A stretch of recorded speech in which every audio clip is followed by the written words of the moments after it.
we need to be intentional with playing and experimenting, first of all, because Yeah. hey, look, like if this interests me and I'm early, there's a lot of opportunity here, right? Like, so let me think about that. And I just knew that the inevitability of AI making its way into business, why not start now?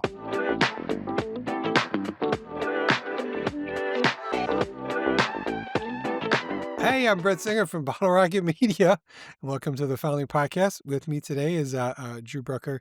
He's an AI magician, evangelist, educator, among many other things. Drew, really appreciate you taking the time to hang out and talk all things AI and whatnot. Same, man. This is gonna be fascinating conversation. I'm excited to kind of get into the weeds on this. Yeah, absolutely. I started following your AI posts genuinely years ago. I don't know how stumbled onto you, and you've been my go-to. When people want to get into AI a little bit, I say, yeah, go to this guy's LinkedIn profile and just back up 4 or 5 or 6 months and read everything he's written, and you'll kind of get caught up on what's going on. There is a small community of these AI power user and educators, and the stuff you do to me is amazingly generous because it's not just look at the cool stuff I made, but no, no, no. Here's how I made it. Here's the process I went through and all of that. Tell me a little bit about your professional background. Like, what were you doing before Midjourney version 0.01 or whatever it was got released? Yeah, I had a normal job just like everybody else. I was, I spent years, decade plus in marketing, mostly in, the B2B SaaS, software as a service, sort of like tech company sort of space. So, mostly startups, mostly in environments where, you've got a smaller team, right, of marketers, anywhere from I'm the only marketer to maybe I've got a team of 5 to 7 people, so you're always trying to, I guess, stay on top of things, not only strategically, but like be a practitioner of the work. Because in a lot of those types of situations, you might be leading a team, but you're also executing. Yeah. And it's one of the toughest jobs there is. But that was what I was doing. And I think really maybe where you're going with this too is like how did that sort of integrate in with the AI part of it? And I think it was really, yeah, I'm a photographer. I do photography. I had done photography previously to AI image generation. And in a lot of ways, that was sort of a nice hobby, cathartic experience for me because I had 2 young kids and I wasn't traveling or, going into the city and doing a lot of the photography stuff that I had normally done. So it gave me a chance to kind of like do something creative visually without actually all the gear and the logistics and all that. And so that's sort of how it came together. Yeah, yeah, that makes sense. I mean, as I is an early adopter to it, my background is motion graphics. So, we've had this shop, Bottle Rocket Media, for 14 years. But my business partner, Dan, and I, we were at the Oprah Winfrey Show for years. I was a motion designer. So, and then, when we started the company, we were directing and shooting and all of these things and, doing all the video production stuff. So I felt like early on having the vocabulary of a photographer, having a Yes. vocabulary of a designer, of a camera op, or whatever it was. Now there's a little more tools, checkbox like orbit or truck left or pan right or whatever. Like those things are a little more built in. But early on, I felt like having those tools I was like, this is how these really smart people are going to start using this because they'll be able to talk like a director, talk like a photographer. So, like, did that feel helpful to you initially? Where you're like, oh, I can talk my talk. You're already asking the right questions. I love these. I can already tell you're in the same sort of like headspace and space in general as me because of those first 2 questions that you asked. Like that to me is such a big part of it. I don't think the vernacular is necessarily a prerequisite, but Right. especially in the early days, and even Yeah. in some ways now with the video stuff, like the having that language and that dictionary of knowledge when it comes to photography principles, has been extremely helpful, right? Because you're thinking beyond just, sort of like I would say like adjective based sort of Okay. prompting in some ways, Mhm. right? Like you're thinking more along the lines of, okay, I want to use this camera, this particular kind of shot, right? So thinking about something like a close up shot versus a wide shot or a top down. And I want to think about things compositionally, right? Like all of those things kind of make their way into that. And that was a really big early unlock for me because I thought that was a competitive advantage or sort of like a real helper for me to then educate because it wasn't just about like, hey, you got to have your subject, you got to have an action, right? It was really like bringing the entire sort of like framework into focus for You were people. good about that early on, though. You know what Yeah, I mean? What, like you were saying, like, all right, I need to describe what I need, photographer to photographer. yeah, What's the environment? What's the setting? What's the lighting? What's the camera I'm using? What's the aperture I'm going for? What's the, all of those, and then on top of that, it's a happy day, or like then you could throw in yes, adjectives. But yes, that's what I really gravitated towards your stuff was like, ooh, yeah, what kind of camera stock? Maybe Midjourney gets it, maybe it doesn't, but I do. And I wanna know I'm being thoughtful in those steps. So, yeah. was that an experimental process for you, or was it one day you're like, "Let me just write out environment, colon, film, colon," you I know? don't remember the sort of exact moment of it, but I think it was just more or less experimenting with, specifically Midjourney at that time, right? Like if it was trained on data that could really, serve up some of those categories for me, right? Like the Right. specific shots, the specific types of photography, because I was doing a lot of like photorealism, but there's a difference between something like editorial photography and lifestyle photography or documentary photography. So I started playing around with all of those. And, it's great because these models can really it almost puts them into a box, right? If I say editorial photography or if I say high fashion photography or documentary photography, it's whatever it Yeah. is, it's putting it into this container that then can drive the context for the rest of the prompt, Mhm. and I think it was really just seeing if those things worked first. And did they exist in Midjourney? Did it know when I said editorial or lifestyle Yeah. or Yep. sports photography? Oh, that meant something to me. Oh, interesting. All right, well, now I can skip this other paragraph because that means that, right? Kind of a thing. And, like, the other part of this is the prompt length and the coherence with the prompt length, right? Because Yes. these models, especially early on, there was a fall off, there was a cliff. It's like, once you get past a certain number of words, things lose importance, the hierarchy of it matters, but then Yes. maybe, Yes. if it gets too long, it just doesn't even take into account some of these things, and so if you can save word count or character count by putting them into a category, right? You're finding a nice little expedited path to getting what you're envisioning. I mean, one of the things that I gravitated towards your stuff was this show your work type of post. Again, not Yeah. just like, look at the cool thing I made, but here's what I did.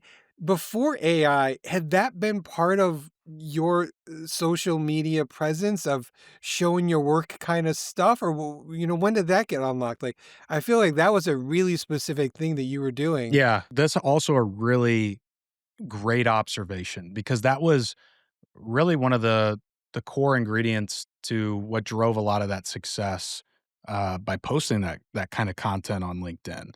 I had, I'd been in marketing, so had a brand and content. I understand content and brand really well. Right. Um, I was I started posting on LinkedIn, I think like early 2022. And at first, it was really just focused around marketing leadership. Things like I was thinking about, my team, the situation I was in, trying to provide thought leadership, but in a way where I would be very specific about the challenge that I'm encountering or whatever it is, almost like this behind the scenes type of content because people resonate with that. It's not just about, hey, I did this. It's like, hey, I did this, but here's how. Right. And I felt like I started to incorporate a little bit of that ahead of time, but when that pivot came and I stopped talking so much about just marketing and kind of went into Midjourney, and AI image generation, it became very clear because a lot of the people that were posting at that time, there weren't a lot, but it was just like, here's what I did. Here's what I did. Here's what I did. It's like, Cool, but people forget that. They forget Right, that, like, they right. move on, and I just Yep. thought there was this opportunity there to almost educate along the way because, after posting a few times, sort of like the work that I was doing, I just realized that most people weren't playing with this. I actually thought more people were playing with this, and so at that point, I was like my sort of moment where I was just like, I gotta sort of, like, build this bridge to take these all the newcomers to sort of like a foundational or even an advanced level of knowledge here. And I think the things that I know with the photography principles, just the number of reps that I was putting in with the models, I knew there was enough there to just kind of like start building stuff out. And so I did. And it's not even like you're like the process is still so complex and it's so iterative. So it's not like, oh no, I'm giving away my secret sauce. Like there is no secret sauce. The secret sauce to these things is trial and error and repetition and experimentation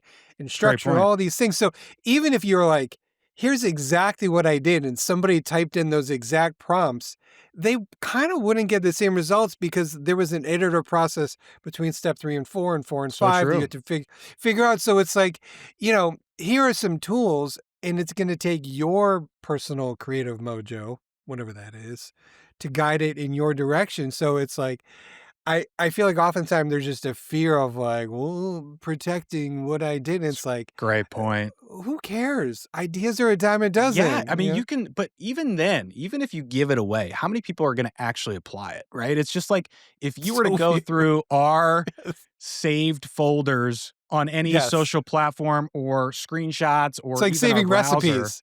You're you're like, saving stuff. How many how many how yeah, many times do you yeah. revisit those things, right? It's like 1 in 100 times you may go back to it, and it's like that same thing that I had to sort of, really understand is like, yeah, I could be giving away a lot of this, but at the same time, how many people are actually gonna take it and do something with it? So there was that. There was that component. Um, and I'll be honest, like, I think selfishly too, you kind of wanna flex this muscle of like, "Hey, like, this is how far you could take it," right? I didn't wanna kind of like stop short and it feel like, "Oh, that's not really that valuable." I kinda wanted to almost position myself as somebody that had been doing this at a deep, deep level, and that's how I got there, right? And so I kind of was seeding Yes. that at the same time. The end goal is, a rising tide raises all boats. Maybe it's I want more clients. Hey, this is great. And when you put out cool stuff, they go, oh, great, that's cool stuff. When you put out a process, you're saying, this is repeatable for me. This is the detail of the system I go through, That's maybe what for businesses you, want. Yeah. right? Exactly. So it's like there's that guy who makes those really cool things. Like, I don't know if that's just Midjourney being awesome and you say make something 2 degrees to the right and he or she is like, "I can't do that." But when you outline a process as someone who's looking for talent, you go, "They're on the inside. They get what's going on." And that's what I wanna see is people that I hire. Not that they got lucky in this random AI universe, but there's a system. So that's what was so attractive to me about what you were doing. You nailed it. That's it. I mean, Yeah. that's it, right? And I think too, like the other thing with showing the process is there was still opportunity to show the work in the process. So I focused a lot on, serving up LinkedIn carousels where you're mixing, you're basically taking images, you're putting it into a PDF format, right? I'm designing it, but to illustrate the points that I'm trying to make, I'm also using images I created, right? And so like it gives me a chance to show it, but in a more subtle, not Yeah. forward driven way, right? And sometimes this is where it went off the rails. This is how I got back over here. This was weird. This was cool. I specifically like how you're like, each new release, you kind of feedback and comments, and it's like, here's what's working, here's what doesn't. That kind of just maybe goes into like my next question is, um, my God, how do you stay ahead of it all? You know what I mean? Is it just brute force every day? And I was listening to your last podcast, and you and Roy were talking about that a little bit of like, it's a full-time job just to, stay ahead of a half a dozen of these.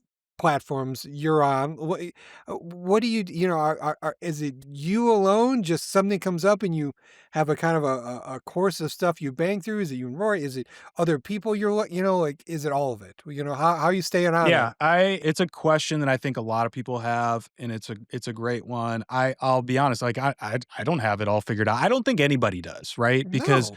you know, you mentioned Rory. Rory and I do the podcast, but we also, this is our full-time thing now. We both have Yeah. clients.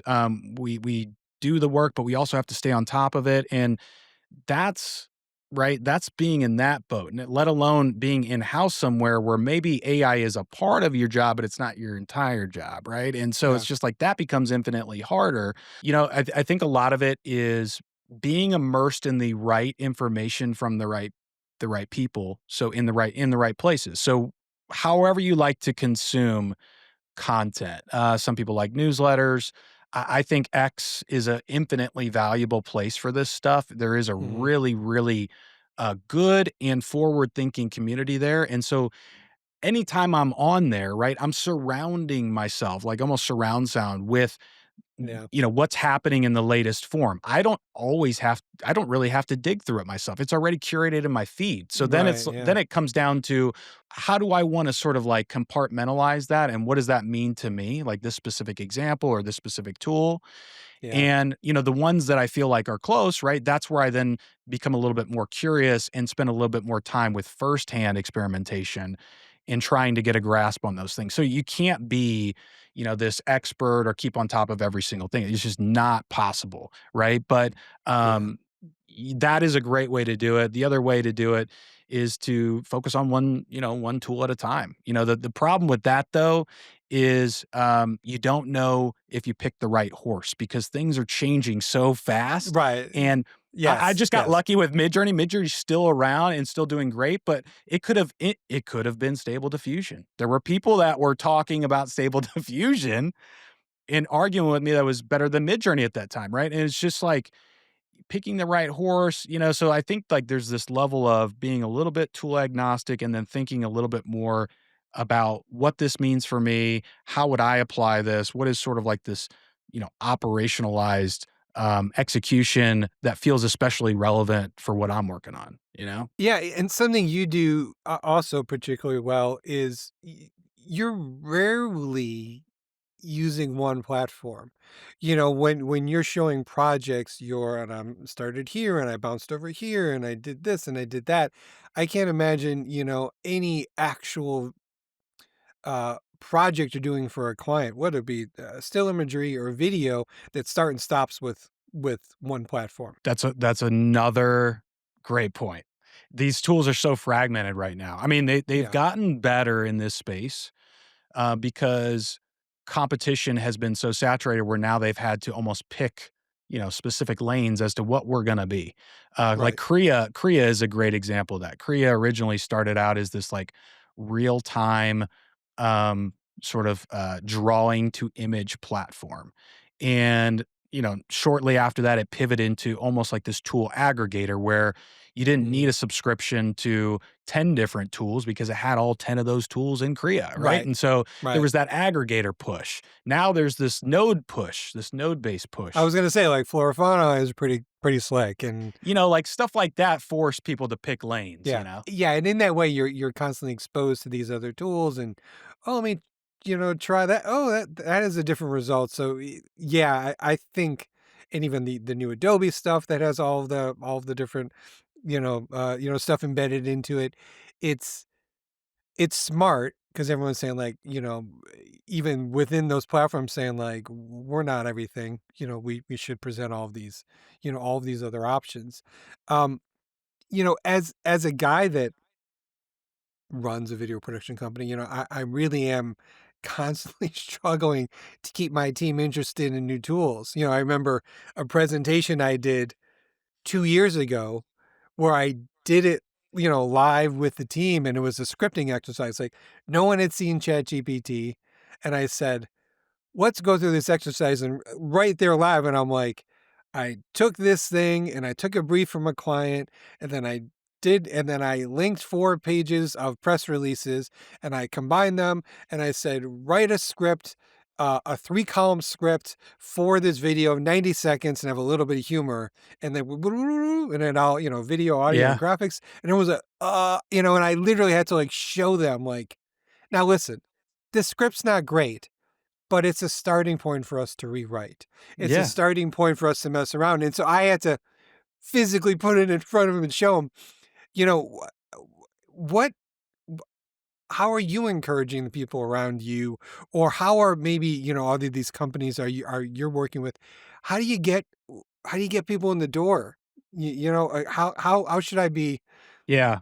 inspiring my team? I put courses in front of them. I did stuff like, what do you got? How do I Yeah, get it's people I will excited? say it's not easy. I mean, like, Yeah, I think the best way to answer this is probably from the in-house perspective, yeah, because I've done both, right? right. In-house, when AI was really still novel, right? Like, this is late 22, early 23. Um, I immediately, as the leader of the marketing team, was like, "We need to be talking about this, and we need to be playing with it right now." And so I told my team to block times on their schedule to just play.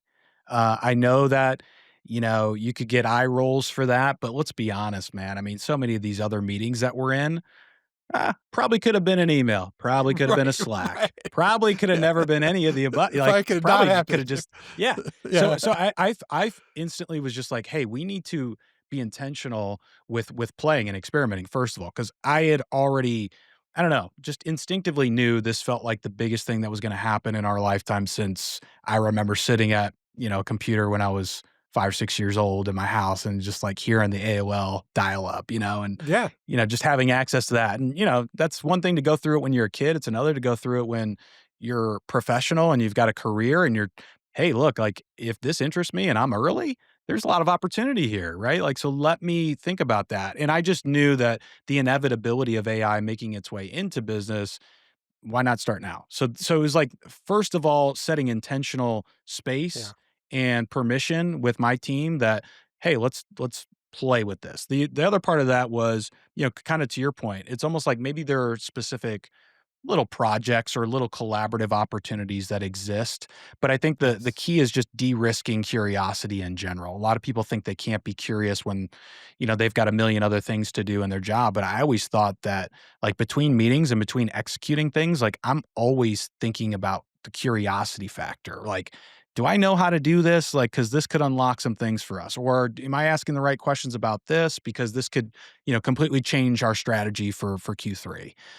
So I think it's that, but I think, where a lot of people do get stuck too is almost translating the value of it cross-departmentally. That can be a challenge, Mhm. right? So, like, if Right. I'm going to start thinking about this, and executing on something that integrates AI for sales or for customer success, I need to communicate that in a way that is going to speak to them and their needs, and not get too hung up on the transformation, right? It's almost like taking these little steps forward. It's almost building the micro wins, if you will, before sort of like these moonshot and promises of transformation. It's just like this gradual thing that you got to kind of pull people through. And then, I already said, but just making it collaborative, right? Like, just trying to Yeah. find ways to, not silo it either, right? Like, just maybe there are things that we could think through together. Maybe there are GPTs that we could be building for this and that and the other, right? Like, so I think maybe Mhm. this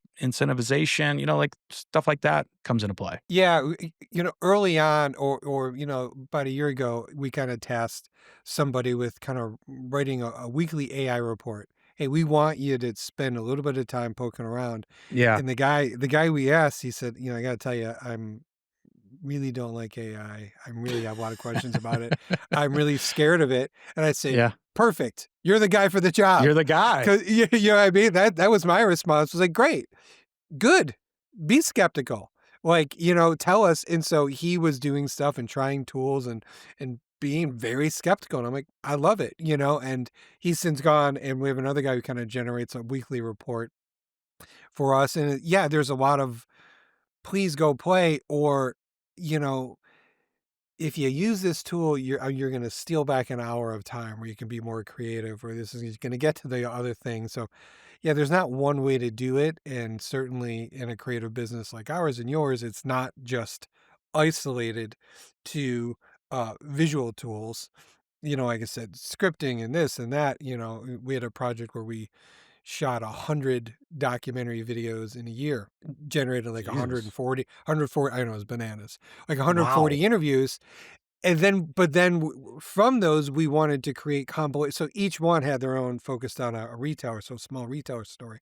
But then we put all of that content into Notebook LM, and then I just imported in all of the transcripts for those interviews, and then said, I want to do a compilation video, or I want to do 10 themed videos. Generate 10 themed videos ideas for me. All right, now I want to write the scripts for those videos, and it would mine those 140 scripts, find relevant quotes for those themes and topics. It's like that's that's a lot of brute force work for a producer to go through thousands Yeah. of pages, and it Yeah. was that kind of thing where it's Those like, repetitive, that's a kind of a monotonous smart use, right? tasks. That's not stealing someone else's job. It's making your job faster and That's better. a So, great point. and they're like, oh my God, this is, so anyway, there's a lot of, you got to see it and then get them curious and interested and figure out the next thing. Yeah, yeah, like, find that very specific thing that would solve a pain for them, you know? Yes. It's more about the pain, it's like starting where the pain lives instead of where the hype lives in that sense, right? It's like the hype part of it, you and I would get excited about, but maybe Right. not for somebody else, so it's almost like we gotta bring the pain aspect into that sense, almost like we would in sales, right? No, 100%. We work with a lot of clients, and we're tiptoeing into utilizing the more of the visual AI tools, and being really transparent with them. And we don't want them to be like, "You did what?" It's more like, "Hey, in this little area, in this instance, we thought it'd be fun if we did this." We did a video where we had green screen, and it needed to be someone driving, in the French Riviera in the '60s. Like, oh, that's a perfect AI background plate to be making. Like, there's areas where it's like very transparent. And there's a lot of moral discussions about all of these things. Have you had those discussions with your clients, or by the time they get to you, they're past that thinking? I would say a common occurrence is that they're not necessarily anti-AI as much as they're just the anti-risk that could be associated with it. The bigger, especially bigger companies, the bigger they get, it's more about the risk than anything else.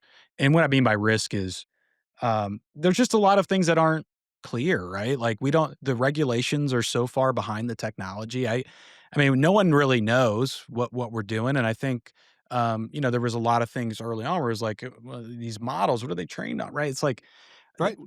billions of images have already been created and are out in the real world by now. We can't put all those images back in Right. the box at this point. So, like Right. we do need some clarity. I think there are some like, unwritten rules to those things, right? Where it's almost like, okay, we're not going to use brand names in our prompts. We're not going to use, names of, photographers or film directors or, whatever it is, because that can alleviate risk. But outside of that, I think people have really kind of come around to it. But it is a tough sort of thing from the sort of like legal aspect because there's been no real precedence there. Now, I think like ethical conversations, that's most of what comes up for me. But I just find that like people also will go to the extreme of thinking AI means you're replacing every single part of something, right? Where Right. it's more about, hey, Mm. like, let's figure out where this would work, first of all, and take these sort of like micro steps into it. And it's now a part of the workflow, meaning like your movie example, right? Like, doesn't mean you're making a full end to end AI movie. It means maybe you're taking certain B-roll shots that would have cost you thousands of dollars to do, and you can just do that in AI because it's only on the screen Right. for 2 or 3 seconds, right? Like, you're calculating the risk there, and I think it's just, like, compartmentalizing this problem that a lot of us are having in today's society where it's just like, it's all or nothing. It's all or nothing. You either love this or you hate this. You either, Right. are all about this person or you can't stand them. It's like, no, Right. that's not how it works, right? There are parts of things that you can Yeah. you can be in the middle, and I think it's also communicating that, right? Yeah. A dream of mine is to have an opportunity to do a production and again, we're a video production company, so we have stuff where we, you hire a wardrobe stylist and location and DP and hair and makeup and production design. That there's a project where I can cast a real actor or actress, right? Photograph her and pay her fee for a day rate and usage. I can hire a wardrobe stylist to pick the outfits. I can hire a hair and makeup stylist to design the hair. I can hire a location stylist, or, a location scout to find a good location, or a production designer, and use all of their real world practical expertise, but then don't go shoot it and put all of those things that they find together or create into Flora into a node-based thing, and then create a spot that way. So, yes, I'm saving some costs, and I didn't go and, actually on location and do the thing, but I did use all of that talent, and it's real amazing talent with real history and real expertise to create the spot. Um, it would still be a cost savings, but I still get to work with all these amazing people. Uh, Mhm. that's my Take it AI yeah, and dream, it's also man, like, is this taking, jobs, and I mean, it could be, but also guess what? There's a lot more things that wouldn't have been created I was that now can be, right? There were a lot of times you weren't gonna go shoot that commercial because it didn't make sense to. You weren't gonna exactly. so, like, those are the trade-offs, and then, to Yes. your point, like, maybe there's a photo shoot's a great example because what if it's like, "Hey, um" we got him shot in this shirt, but we also have that shirt in a different colorway and we didn't get that shot. Oh, well, AI can fill in the gaps there. Or what if we didn't like her hairstyle in this shoot? Well, we could play with different hairstyles, assuming these are things that you guys have agreed you could use it for, right? But like these are just some of the things, right? Because if you are Yes. on set, you have a finite number of images you're taking. Well, what if you missed a shot from an angle that you really want? Well, you can actually feed that into AI, right? And it can fill in the gaps for you without losing the Yeah. consistency and the quality. I mean, those are unarguably, you know, great things and great opportunities for Yes. this kind of space because some of those things are so expensive, right? And that was really my inflection point as a marketer is like I started early with the AI image stuff too because we were in a niche space.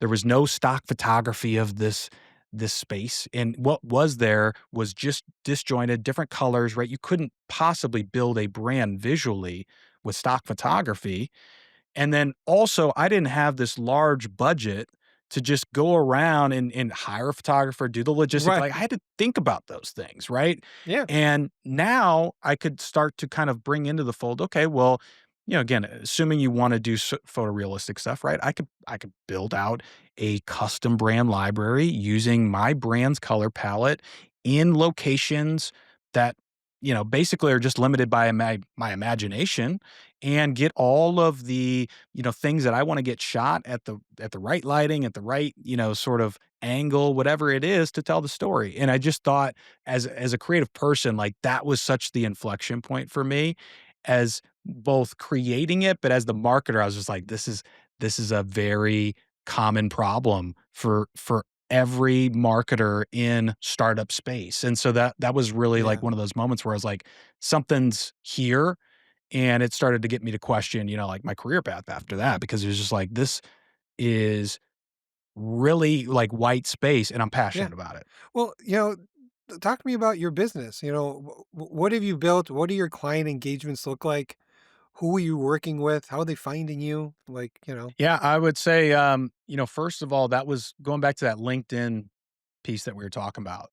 Mhm. Putting content out there into the space has afforded me so many opportunities I would not have had otherwise, right? I could have been early into all this and I could have just been saving it to myself.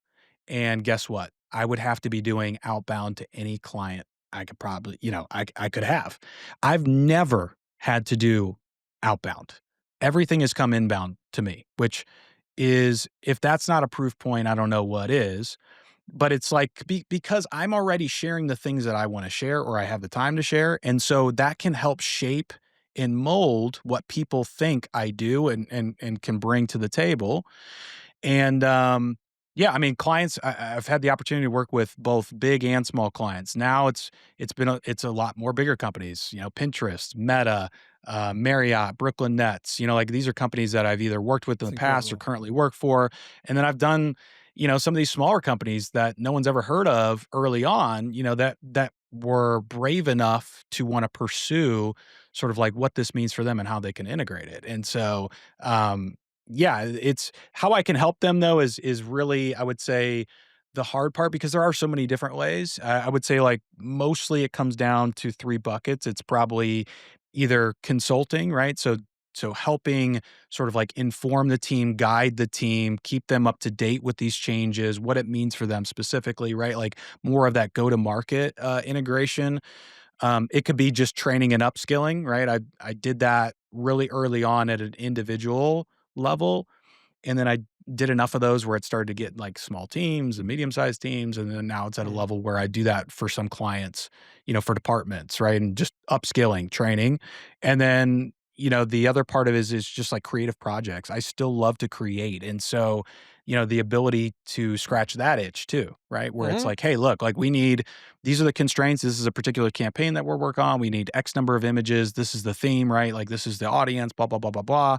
And I go and execute on it, right? And so those 3 pillars have given me a lot of life and enthusiasm too, because if I was just focused on one, I don't know that I would be overly enthusiastic about it, right? Yeah, agreed, totally. Well, last thing, tell me about the podcast that you and Roy do. Yeah, so, I do a podcast with a guy named Rory Flynn. So going back to those early LinkedIn days when I started sharing the Midjourney stuff, um, I don't know why, but I was looking around, I was like, "Is anybody else doing this?" Like, I wanted to gauge where I was at. And there was only one other guy I found. There's only one other guy I found doing the same stuff, and it was Rory Flynn. And, I thought, at first, I'm like, "Okay, this is my competition," right? Um, and then the other part of me was like, this is also, I think, an opportunity to be Right, collaborative about this. We're the only ones right. doing this. So, The like, only guy he's I can by talk to himself, about I'm this by shit. myself. Yeah, Yeah, yeah, so exactly. so I think, like, it was this gradual buildup of us. I reached out to him at one point, and I was just like, "Hey, man, I saw the stuff you're doing. I'm doing a lot of things. Like, we should talk." And if we started off just kind of chatting casually, building up a relationship, and then it got to the point where we were starting to have a lot of these like deep conversations about Midjourney specifically, and what this meant and how we would do things. And it was like, we thought it could be valuable, for other people to hear sort of those conversations. And so without over engineering the podcast, we really just thought, hey, let's do this weekly. We're not gonna, come up with this like grand structure of how we're going to do things. We're not going to get a Mm, producer. Like we're just going to show up and almost like just one shot this as if we're mhm. doing it live, because prior to that we had done like a couple of those LinkedIn lives and gotten some really good feedback there. So it was almost like we piloted that as a way to get us to this idea that we should do the podcast. But yeah, the podcast we've been doing for a year and a half now. I think we're close to 60 episodes. We That's a still try to lot. shoot every week unless something gets in the way. We've got, I think 30 close to 30,000 subscribers on YouTube. Um, and that's pretty much all we do. Like we show up, we shoot it, we post it, and that's pretty much it. Like we're both really, really busy. I think we'd like to put more into it, but that's kind of how it's taken shape. And it's in some ways it's nice that way. No, I think it's great, and between the 2 of you, like we were saying, you know, you're both up on it enough, and there's constantly so much change that, something that you were banging on this week or Rory hit this week, you see that thing and together you're doing it, and it is just nice to hear other people struggling through making discoveries real time, as we're all making these things. They released what Jim and I did who whatever happened, and you guys being surprised and excited and annoyed and all of this stuff that comes with these changes, and 2 experts at it who've have shared all their stuff over the years. It's really it's fun, and I appreciate it, and it's a good source for me just to kind of keep my finger on the like you said, you follow smart people who doing cool shit. I follow smart people who are doing cool shit. Right. I think that's the moral of the story is like that's how you stay on top of it. I mean, you almost Yeah. have to find the right people that are speaking to the things that are most relevant to you, And then you've got that surround sound built up, right? And, so sort of maybe the advice here collectively is just find your tribe wherever you're at in this process and whatever specific thing you're doing. Find like-minded people. I mean, Rory and I were doing a lot of the same things back then. In a lot of ways, we're doing kind of a lot of different stuff now, And so I learned Yeah. from him, he learns from me, and so it's just a lot of great educational opportunities that present themselves through our friendship. I think that's great. I think also part of the lesson there too is there's no competition. I mean, there's plenty to go We're around, and still so early. we're Yeah, all so all of this stuff, even in our stuff, we're so like if I can't do a job, I'll send it to someone else. This is too big. This is too small. Here's some.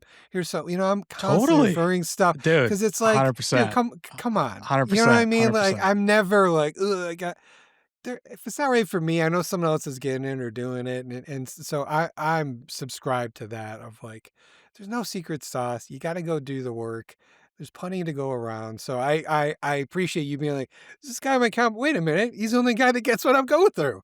So Yeah, yeah, that you guys connected that way, and we have those relationships too. That people are supposed to be competition, but sometimes it's just nice to talk the talk with someone who's struggling 100%, through whatever you're struggling through. 100%. So it's nice to have people. Well, Drew, this is amazing. Like I said, I don't normally do the podcast here, but I was like, this is a guy I got to Glad you talk did, to. man. So, Glad you did, so yeah. I totally appreciate you hanging out and let me ask you all these silly questions. I had a blast, dude. Thanks for having me.